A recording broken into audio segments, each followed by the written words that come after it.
This is the Strait of Hormuz. These narrow waters, flanked by jagged mountains, act as the undisputed lifeblood of the global energy market. For nations like India, economic stability relies on a single assumption, that navigating this route will always remain free of charge. After the military escalations of February 28th, the world watched the conflict between the US and Iran with bated breath, all hoping for a quick return to a stabilized market. Despite the violence, the foundational belief of global commerce remained the same.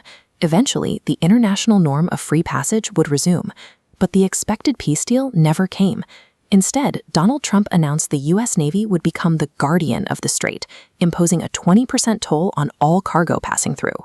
This announcement shattered the market's confidence. Crude oil prices immediately spiked, breaking the $80 a barrel threshold as the reality of a taxed waterway set in.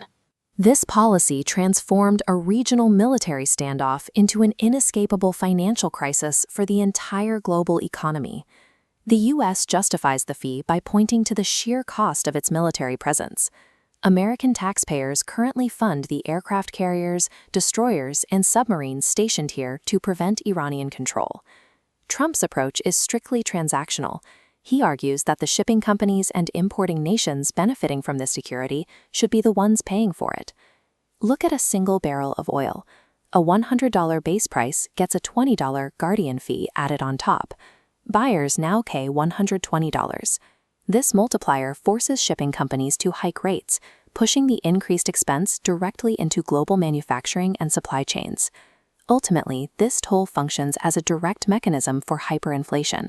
It will appear in the rising price of food, basic goods, and daily transportation for citizens around the world. There is a significant legal problem with this demand. Under the United Nations Convention on the Law of the Sea, this strait is an international transit passage, meaning any ship has the legal right to pass without paying a toll. The geography further complicates the U.S. position.